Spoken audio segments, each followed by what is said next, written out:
com muita satisfação que retomamos essa tribuna para dar continuidade aos nossos trabalhos legislativos.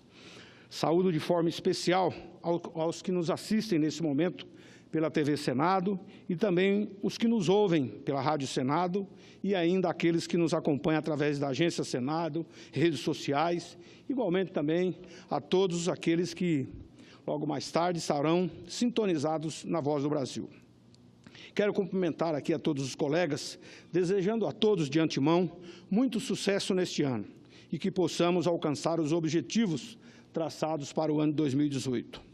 Sabemos que viveremos um período bastante agitado, de muito trabalho em função das nossas atividades políticas e parlamentares, com muitos debates em torno dos projetos importantes que deveremos apreciar neste plenário e também nas comissões desta Casa.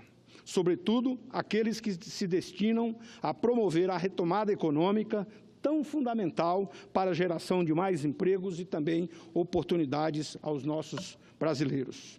E, claro, evidentemente, haverá as eleições, na qual estaremos participando ativamente, em todos os níveis, de presidente da República também as assembleias legislativas, deputados estaduais, federais, claro, também com a renovação de 2/3 aqui do Senado da República, governadores pelos estados, enfim, uma eleição extremamente ampla, discutindo com a sociedade de forma mais aguda os projetos de interesse público, apresentando as propostas e fazendo os encaminhamentos que possam, de melhor maneira, contribuir para o avanço econômico e social da nossa nação e também da população como um todo. Sem dúvidas, será um período extremamente importante. Mas, senhor presidente, além de saudá-los, o que me traz a essa tribuna é para comunicar que, nesses dias de festejos carnavalescos, estive conhecendo, com os devidos encaminhamentos e comunicações do Senado Federal, 2 importantes portos, o de Los Angeles, nos Estados Unidos, que é um dos portos mais movimentados do mundo, e também o de Papeete, na capital da Polinésia Francesa, que se destina principalmente para a embarcação de passageiros. Estive nessas 2 visitas na condição de presidente da Frente Parlamentar de Logística de Transporte e Armazenagem, a FRENLOG, e também como integrante da Comissão de Infraestrutura aqui do Senado. Ambos os portos são impressionantes. O Porto de Los Angeles, em especial, dispensa adjetivos. Basta dizer que se trata do maior complexo portuário dos Estados Unidos. Ocupa 2.000 hectares de terras e água ao longo de quase 70 quilômetros de mar. Imaginemos, 70 quilômetros de mar. Nesse conjunto estão empregadas mais de 16.000 pessoas diretamente. Aliás, na verdade, são 2 portos com administrações independentes no mesmo porto. E aqui eu quero registrar um aspecto importante que estive lá discutindo com os diretores e quero aproveitar também para agradecer o diretor, que é chefe de segurança do Porto de Los Angeles, uma pessoa bastante impressionante, muito carismático, extremamente competente, inclusive que já esteve aqui no Brasil participando de palestras, treinamento de profissionais, o Paul Lipscomb. Então, eu quero aqui agradecer especialmente a ele, a Diana Henderson, que é analista governamental, também a Marisela Caraballo, que é diretora legislativa governamental, e ainda a Samara Axilei, diretora governamental também. Esses 4 diretores estiveram lá comigo exatamente explicando todo o funcionamento do porto. E um aspecto que eu achei extremamente importante, senhor presidente, nós que discutimos muito a questão do decreto dos portos, a necessidade dos investimentos dos portos, e lá todos os recursos que são arrecadados dos portos, eles são reinvestidos no próprio porto. Não tem essa de criar os recursos do porto ser aplicado na cidade para programas seja ele qualquer.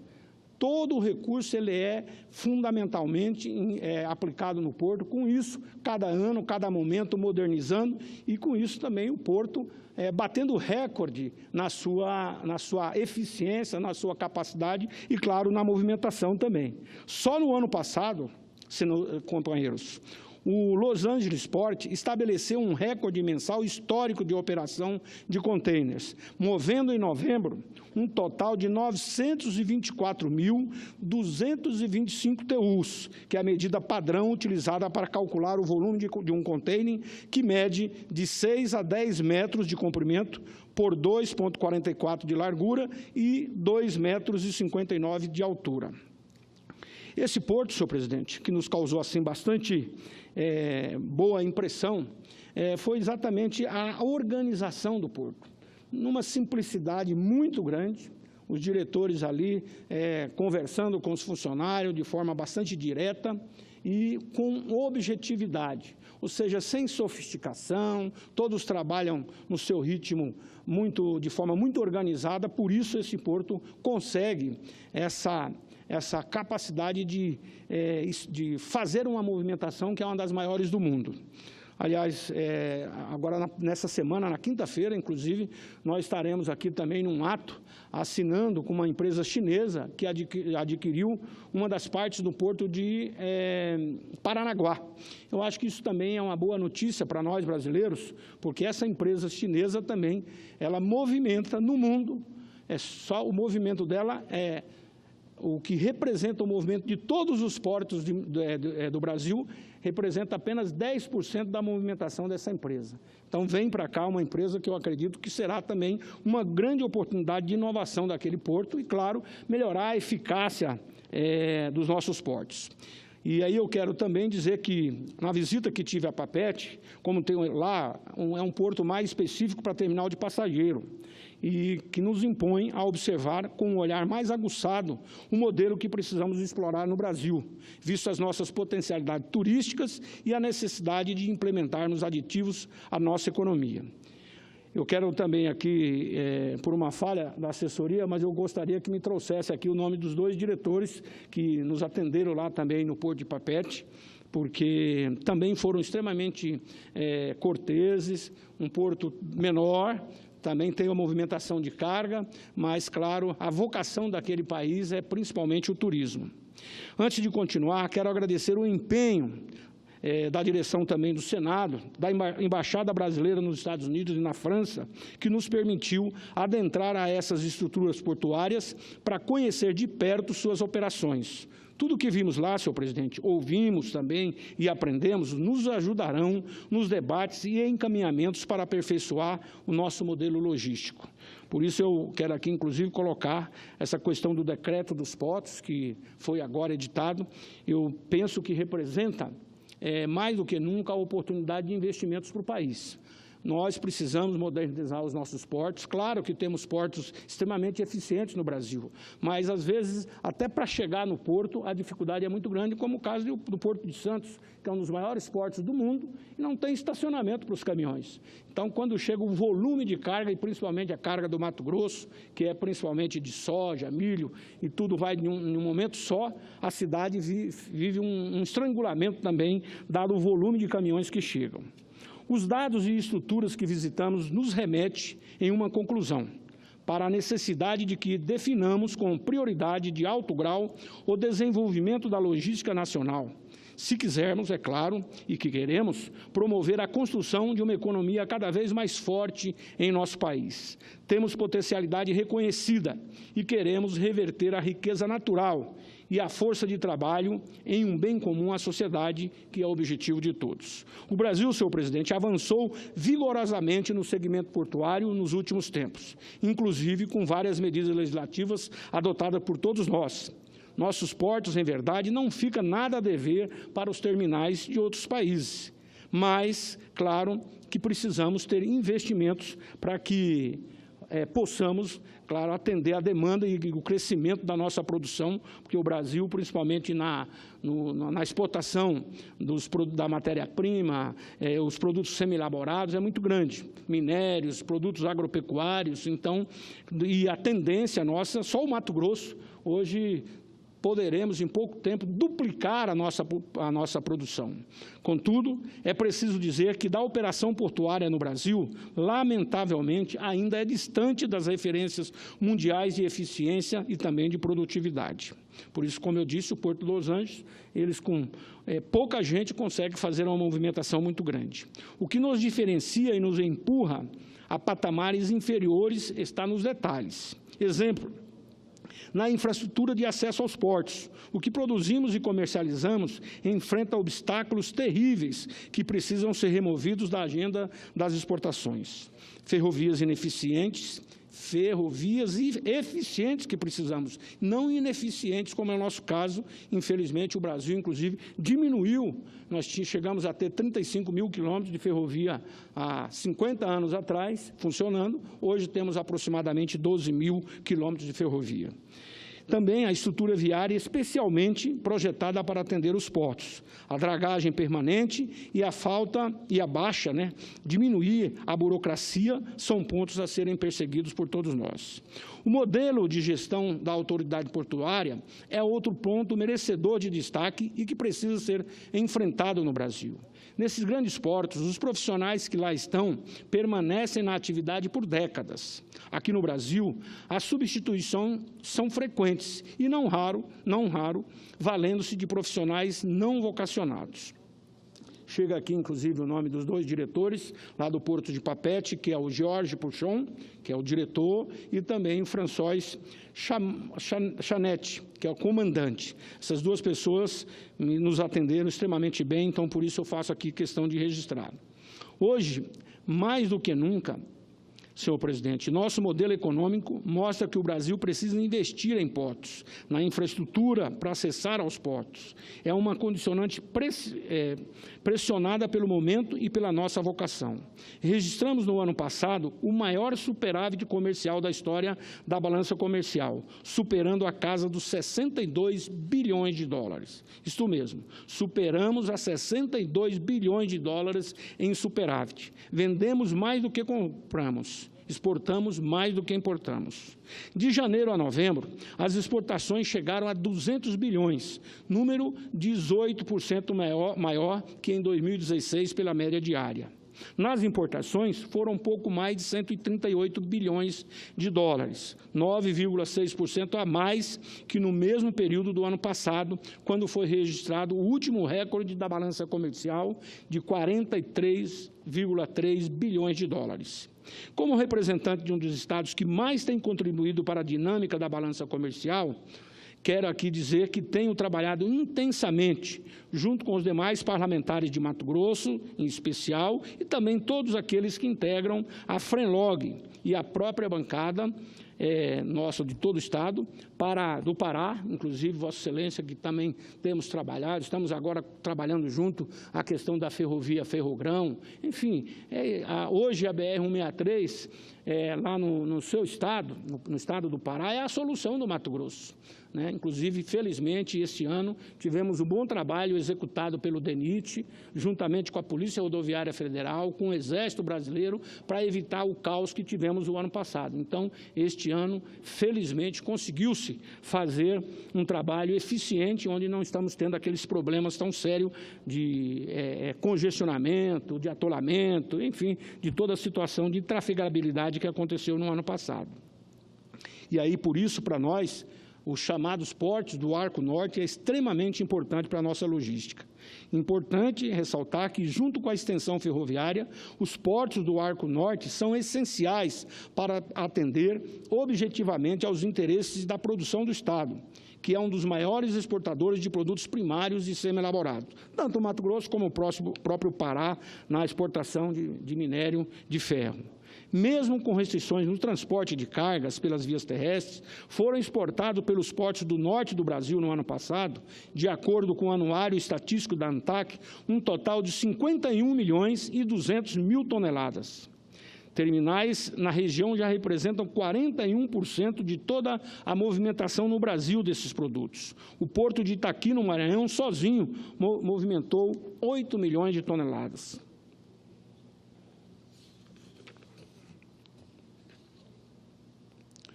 Senhor presidente, na luta por uma logística adequada ao tamanho da capacidade do nosso país, precisamos incorporar a modernidade dos nossos portos, de forma a reduzir o tempo de armazenamento de carga, o que permite e consiste em melhoria na movimentação e também dos sistemas aduaneiros. Não podemos mais continuar pecando, por exemplo, pela demora na liberação de carga nos nossos portos, índice que está acima da média mundial.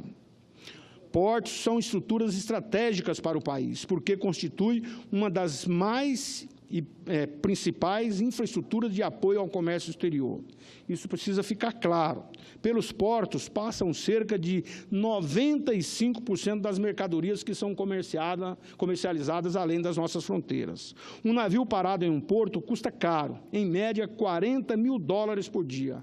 Valor esse, senhor presidente, que é agregado aos custos e acaba onerando o produto final para os consumidores. E tanto faz, seja na importação ou na hora de exportar, o que nos tira a competitividade. Tivemos agora exemplo daquela exportação de bovinos em pé, por uma decisão, ao nosso ver, errada, né? Ficou lá no porto, parado, um navio, vários dias, e inclusive os animais sofrendo, com risco, inclusive, de morte de muito volume de animais, por uma decisão que depois se voltou atrás. Por isso, reafirmo que estamos engajados, firmes e determinados a buscar os melhores modelos de gestão para que possamos avançar. Portos estruturados atraem negócios, atraem oportunidades, geram lucros e promovem a nossa economia. Queremos, portanto, contar com o apoio dos demais colegas senadores e senadoras no nosso objetivo comum, que é esse de melhorar a eficiência e a eficácia dos nossos portos. Faço um apelo nesse sentido, em nome da nossa eficiência e também da nossa competitividade, situações que nos conduzirão para construir uma economia mais forte e sólida. E uma economia forte e sólida, claro, significa objetivamente atingir todas as metas que a nossa sociedade almeja e que tanto perseguimos, isto é, mais emprego, saúde pública de qualidade, educação para todos, segurança ao cidadão e seus familiares e, evidentemente, geração de oportunidades. Além de encerrar, senhor presidente, gostaria também aqui de prestar uma homenagem a um ilustre homem de Mato Grosso, que há 10 anos, em 19 de fevereiro de 2008, nos deixou muito novo, aos 69 anos, o que é o nosso saudoso senador Jonas Pinheiro, que ocupou a cadeira por 2 mandatos depois de ter sido deputado federal. Ele que era veterinário também, meu companheiro, formamos na mesma universidade, lá na Universidade Federal de Mato Grosso do Sul. Jonas Pinheiro, pantaneiro da cidade de Santo Antônio do Levegé, era médico veterinário, como eu disse, considerado um dos pais do agronegócio, setor que, como todos sabem, vem dando respostas efetivas ao Brasil. Jonas Pinheiro também foi um dos precursores na formação da bancada ruralista no Congresso Nacional. Como bem ressaltou o eminente senador Cidinho, em artigo publicado na imprensa de Mato Grosso, as sementes plantadas pelo senador Jonas Pinheiro frutificaram.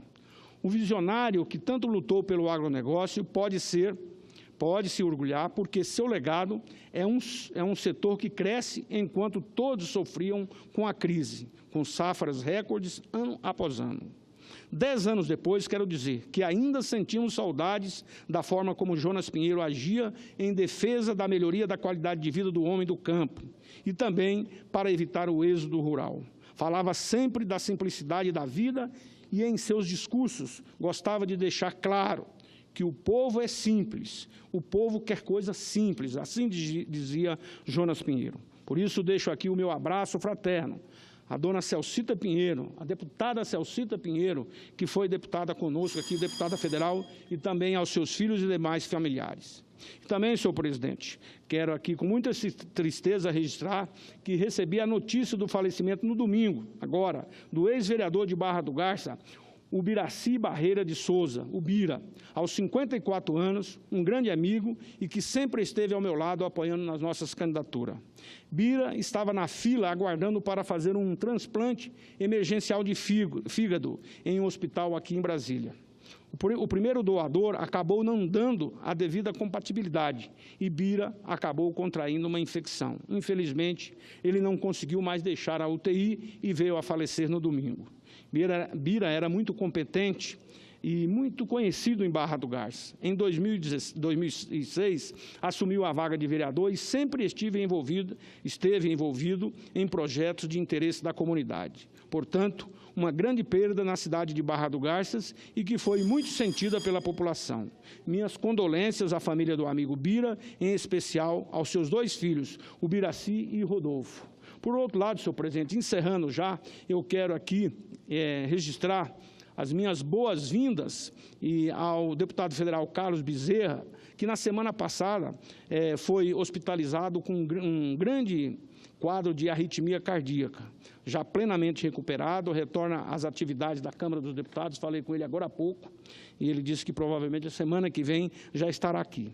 Quero registrar que Carlos Bezerra é um dos grandes líderes políticos de Mato Grosso, já tendo sido prefeito da minha cidade natal, Rondonópolis, deputado estadual, governador, deputado federal por vários mandatos, também senador da República. Enfim, quero dizer também que o nosso companheiro deputado Carlos Bezerra é presidente do MDB em Mato Grosso há mais de 30 anos, que lidera aquele partido. Foi um dos entusiastas na criação do MDB, né? É uma pessoa muito coerente partidário, uma pessoa que tem assim, uma atuação em todo o Estado, na formação do partido, de jovens. Eu sempre tenho dito que o Bezerra, inclusive, é o caça-talentos da política de Mato Grosso. Por isso eu quero aqui, nessa homenagem ao Carlos Bezerra, desejar a sua recuperação franca, o mais rápido possível, para que possamos estar aqui não só discutindo os interesses nacionais, os interesses de Mato Grosso, com a sua experiência, e claro,